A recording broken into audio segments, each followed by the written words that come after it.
like the massive increase in Alzheimer's. I believe that's the heavy metals that are going to the brain is what's the main reason behind that, yeah. So I mean that's part of it. Alzheimer's is type 3 diabetes. It's diabetes of the brain. It's uncontrolled blood sugar.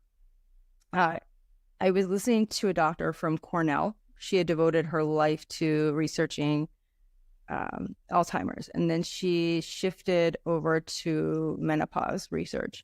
And what they found by doing scans of the brain from women, that as their estrogen declines, like even as a woman is going through perimenopause in her 40s, that means she's still getting her period, but maybe only getting it every few months. That's when the amyloid plaques that are characteristic of Alzheimer's start presenting themselves.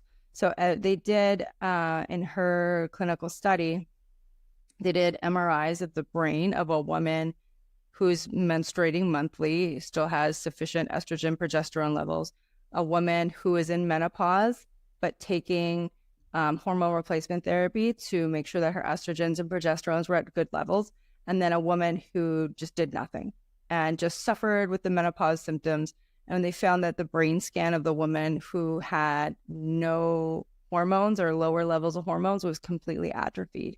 So in the United States, 1 out of 6 Americans will get Alzheimer's, and it's about $100,000 a year to care for somebody with that disease.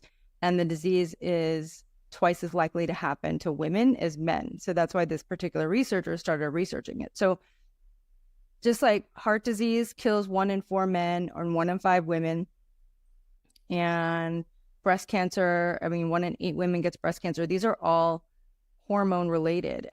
We think about sex hormones. They're more than just having sex. They have very important roles in our brain health and the role in maintaining the integrity of our blood vessels.